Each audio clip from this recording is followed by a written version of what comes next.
आप लोगों ने भी ये ज़रूर सुना होगा, कई लोग जेन ज़ी को, हमारी जनरेशन को, जो 1997 से 2012 के बीच में पैदा हुई है, वो जेन ज़ी कंसिडर होती है, ठीक है?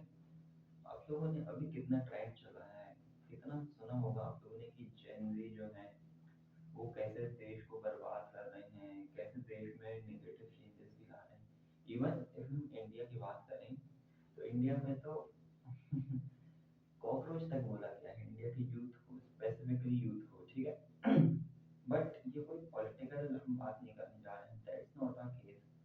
हम बात करने जा रहे हैं कि आज हम बात करेंगे कि जेनजीज क्यों इतना इम्पोर्टेंट है, और जेनजीज को पढ़ना, समझना, उनके बिहेवियरल साइंस को समझना, कैसे वो डिसीजन लेते हैं, उनकी साइकोलॉजी को समझना क्यों ज़रूरी है।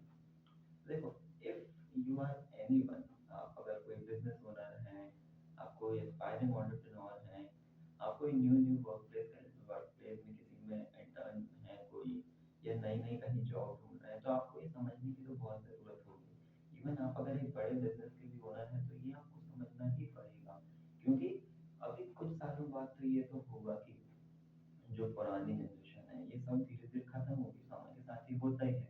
आएगी तो जैन ज़ी, तो जैन ज़ी को अगर नहीं समझा जाएगा, तो फिर वही तो है, वो जब इतनी पॉपुलेशन में होगी, उसको नहीं समझेंगे तो हमारा काम कैसे होगा। क्योंकि देखो, जो जैन ज़ी है, वो इतना बड़ा पार्ट है, ठीक है?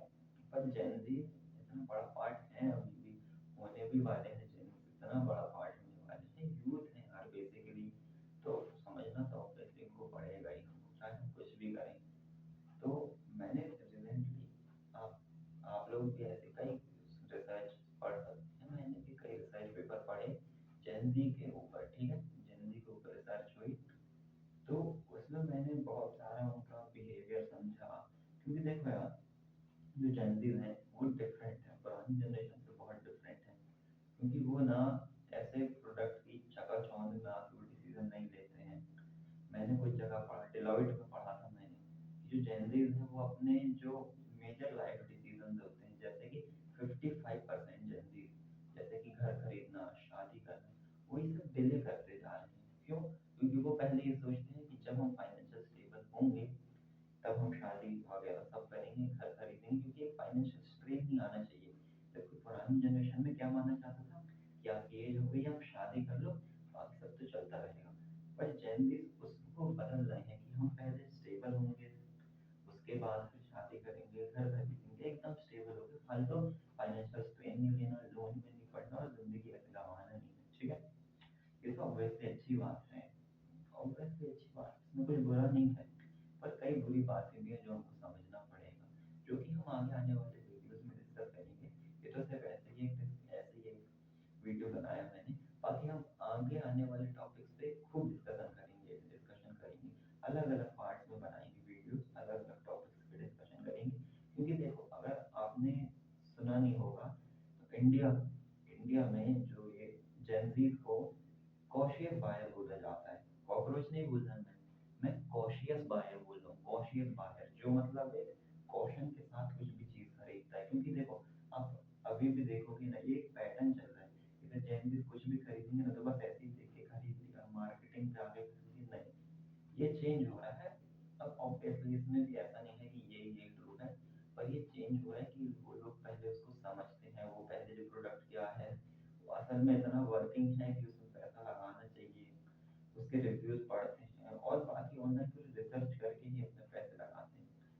कई जेनजीज यंग, मतलब जेनजीज तो यंग हैं ही, लेकिन कम एज से भी सेविंग्स चालू कर दे रहे हैं, सेविंग्स चालू कर रहे हैं, और वो थोड़ा इन्वेस्टमेंट के बारे में भी जान रहे हैं, और फाइनेंशियली पहले से चाह रहे हैं कि वो जल्दी से जल्दी स्टेबल हों। क्योंकि कोई भी हो भाई, इंसान ये चाहेगा कि वो पैसों से रिलेटेड मामलों में फाइनेंशियली स्टेबल हो, और एक अच्छी लाइफ जिए। और मैंने तो अभी कुछ दिन पहले न्यूज़पेपर में पढ़ा था, और ये तो खैर मैं खुद जैनजी हूँ, तो इतना मेरे को भी पता ही है, जो जैनजीज हैं वो ऐसे ज़्यादा मटेरियलिस्टिक थिंग्स पे ज़्यादा अपना पैसा नहीं लगाना चाहते, वो एक्सपीरियंस लेना चाह रहे हैं, ट्रैवल लेना चाह रहे हैं। इवन तो ये जो ट्रैवल और ये टूरिज्म का जो बिजनेस है ना, जेनजीज के कारण और यंग जो जनरेशन आ रही है, उसके कारण बहुत बढ़ रहे हैं। जेनजी बेसिकली बहुत बढ़ा रही है टूरिज्म को, पहले इतना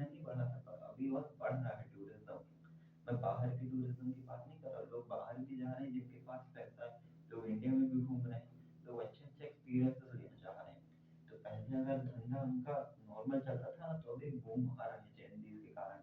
क्योंकि जेन ज़ी और बहुत ज़्यादा लंबी ट्रिप नहीं चाहते जेन ज़ी के, आराम से 10-15-20 दिन की ट्रिप नहीं, वो शॉर्ट ट्रिप चाहेंगे, जल्दी से जल्दी सब करके एक्सपीरियंस लेके, और एक्सपीरियंस अच्छा होना चाहिए, और ज़्यादा ट्रिप करना चाहेंगे। एक ट्रिप लंबी नहीं, वो 4 ट्रिप छोटी-छोटी। एक ट्रिप आप 40 दिन की कर रहे हो, वो नहीं। ये 40 तो बहुत हो गए। एक ट्रिप आप 20 दिन की कर रहे हो, वो नहीं चाहेंगे जल्दी। आप 4 ट्रिप करो, 5-5 दिन की 1 साल में, वो ज़्यादा चाहेंगे। उससे उनको ज़्यादा जगह एक्सप्लोर करने का मौका भी मिलता है। और अब ये तो, अगर आप जेन ज़ी हो तो आप तो ऑब्वियसली रिलेट कर पा रहे हो। मैं खुद जेन ज़ी हूँ, मैं जानता हूँ जितना मैंने ट्रैवल किया है। तो चाइनीज का बिहेवियर बहुत डिफरेंट है मिलेनियल्स से। मिलेनियल्स जो कि पुरानी जनरेशन थी, ठीक है, बेसिकली हमारे मम्मी पापा, ठीक है, दादा दादी तो वो पहले की जनरेशन हो गई। और 2012 के बाद जो जनरेशन आ रही है, वो तो जेन अल्फा है। वो तो अभी फिर भी काफी यंग है, पर उसका भी जब हम 10 साल 20 साल बाद, हम अभी जेन की बात करें, 20 साल जेन डोमिनेट करेंगे हर ही चीज में। उसके बाद हम फिर जेन अल्फा को भी समझना चाहेंगे कि जैसे जैसे जनरेशन वो बदलती है, जनरेशन गैप तो आता ही है, पेरेंट्स के आपके बीच में जनरेशन गैप आ ही रहा है। तो इसलिए अगर मिलेनियल्स भी जनरेशन से अप टू डेट नहीं हो रहे हैं, बिजनेसेस अप टू डेट नहीं हो रहे हैं, तो उतना सर्वाइव नहीं कर पा रहे, फिर वो कितना भी बड़ा बिजनेस हो। ठीक है, क्योंकि आपने देखा तो है ही, कितने बड़े बड़े बिजनेसेस भी गिर रहे हैं, ठीक, वो तो सबकी हम बात नहीं करेंगे। पर एआई का दौर जब से आया है, क्योंकि ऑब्वियसली जो जेनजीज हैं, वो तो पूरा एआई एआई में रहे, एआई में बहुत अप टू डेट हो रहे हैं, पढ़ रहे हैं। लेकिन दिक्कत ये है कि वो ना एआई के ज़्यादा बड़े यूजर और कंज्यूमर बन रहे हैं, कोई बड़े उनके एम्प्लॉयर से भी ज़्यादा, एम्प्लॉयर नौकरी देने वाले से भी ज़्यादा वो स्विच कर रहे हैं एआई पे। कौन? जेनजी। इसमें अच्छी भी बात है, इसमें बुरी भी बात है। क्योंकि अच्छी बात अगर मैं फॉर एग्जांपल बोलूँ, अच्छी बात है रिसर्च ये हो गई, सब हो गई। बुरी बात मैं बोलूँ, वो एक ही टॉपिक पे अगर एक सर्च पे जो पहला आंसर होगा एआई देगा, कोई भी गूगल चैट जीपीटी कोई भी प्लॉट, उस पर भरोसा कर लेते हैं लोग। क्योंकि जबकि उसके नीचे भी लिखा रहता है एआई कैन मेक मिस्टेक, और हमेशा वो सही नहीं होता। कई बार वो मिस्टेक करता है। अगर आप 2 बार वही चीज़ सेम चीज़ सर्च करोगे, तो ओपिनियन एकदम उल्टे हो जाते हैं। ये तो मैंने खुद देखा है, तो मैंने तो ये बिल्कुल एक्सपीरियंस भी किया है, तभी मैं आपको बता रहा हूँ। तो अच्छी भी बात है, बुरी भी बात है, तो हमको समझने की तो बहुत ज़रूरत है जेनज़ीज़ को। और खुद भी हम जेनज़ीज़ हैं, और समझेंगे तो हमारा भी ऑब्वियसली बेहतर ही होगा। पुरानी जनरेशन भी है, वो भी समझेगी, ऑब्वियसली उनके लिए भी बेहतर होगा। पुराने बिजनेसेस हैं, वो भी समझेंगे, तो भी बेहतर ही होगा उनके लिए, नुकसान नहीं होगा। इसलिए हम ये एक सीरीज बनाने जा रहे हैं, जेनज़ी सीरीज, ठीक है, अंडरस्टैंडिंग जेनज़ी, ठीक है। इसके बहुत सारे पार्ट हो सकते हैं, मैं रिसर्च करूंगा, और उसके बाद मैं धीरे धीरे आर्टिकल पढ़ पढ़ के, रिसर्च पेपर पढ़ पढ़ के आपको एक एक वीडियो ऐसे नॉर्मली डालता रहूँ जाऊंगा, 1 दिन 2 दिन में ऐसे ऐसे डालता जाऊंगा।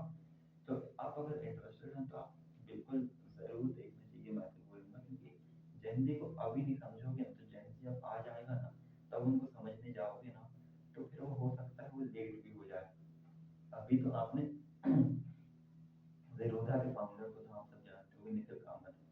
उनने तक बोला था कि आपको, अगर आप एक नया बिजनेस करने वाले हैं, नया बिजनेस आपका है, तो आपको पुरानी जनरेशन के हिसाब से जो अभी लोग हैं उन पे ज़्यादा नहीं करना चाहिए, ज़्यादा फोकस नहीं करना चाहिए। जो जनरेशन आने वाली है, उस पर ज़्यादा फोकस करना चाहिए। क्योंकि अगर एक जनरेशन है, वो भी 50-60 साल की हो गई, आप उस पर फोकस करके कुछ बनाएंगे, तो कुछ साल बाद तो वो चली जाएगी। लेकिन अगर आप यंग जनरेशन पे रह के बनाएंगे, जैसे कोई भी इंसान 20 साल का है, 25-30 साल का, उस पर अगर आपने फोकस किया, और 20-30 साल का कौन है? जेन ज़ी। उस पर आप फोकस करके प्रोडक्ट बनाएंगे, तो वो कम से कम 20-30 साल तक तो यूज़ करेगा ही। और आप तो ये, कोई बिजनेस ओनर हो, वो तो यही चाहेगा ना कि उसका जो बिजनेस है वो ज़्यादा टाइम तक यूज़ होता रहे, ज़्यादा टाइम तक चले। ऐसा बिजनेस हो जो ऐसा नहीं कि बिल्कुल चकाचौंध में कुछ साल बाद ठप हो जाए, लंबे समय तक चलना। तो ये सब चाहेंगे अपने बिजनेस को, अगर आप बिजनेस ओनर हैं या नहीं है, ये तो चाहोगे ना भाई। और ये तो निखिल कामत सर ने बोला था, ये मेरी कोई ज़ुबान नहीं है, और ये सच भी बात है। अगर आप रिलेट कर पा रहे हो, तो वो तो बहुत अच्छी बात है। अगर रिलेट नहीं कर पा रहे, तो हो सकता है मेरे में गलती हो, मैं कुछ आपको समझा नहीं पा रहा हूँ। बट ये चीज़ तो है, अब समझना तो पड़ेगा जेनज़ीज़ को। क्योंकि अब अगर अभी अगर नहीं समझा ना, तो हो सकता है बहुत लेट हो जाए। इसलिए भी हम एक सीरीज़ बना रहे, क्योंकि मैं खुद जेनज़ी हूँ। झूठ तो बोलूँगा नहीं जेनज़ी के बारे में, तो अगर झूठ बोलूँगा अपने बारे में तो सच बताऊँगा और मैं जितने जेनज़ीज़ को देखा हूँ वो तो सच बताऊँगा। अब 100 में से 99 जेनज़ी एक जैसे हों ये तो कभी पॉसिबल नहीं। लेकिन 100 में से अगर मैं 5 जेनज़ीज़ का आपको डेटा दे रहा हूँ, तो ये कोई बुरी बात भी नहीं है मेरे हिसाब से। तो आपके हिसाब से आप इस सीरीज़ को फ़ॉलो कर सकते हैं, आपके हिसाब से गलत है, आपको नहीं है तो फिर आपके ऊपर है वो। वैसे भी बहुत कुछ है मार्केट में, आप खुद रिसर्च पेपर पढ़ने आप पढ़ो, मैं आपको वो काम आसान करके दे दूँगा। मेरे को रिसर्च पूरे रिसर्च पेपर को पढ़ के उसको समराइज़ करके, उसको अच्छे से समझ के, अपने आप से रिलेट करके, जो रिलेटेड मेरे को लगेगा, जितना मैंने देखा है वो पकड़ के उसको मैं आपको एक्सप्लेन कर दूँगा। तो आपको तो ये सीरीज़ ज़रूर फॉलो करनी चाहिए और बाकी stay tuned for the next part. Till then take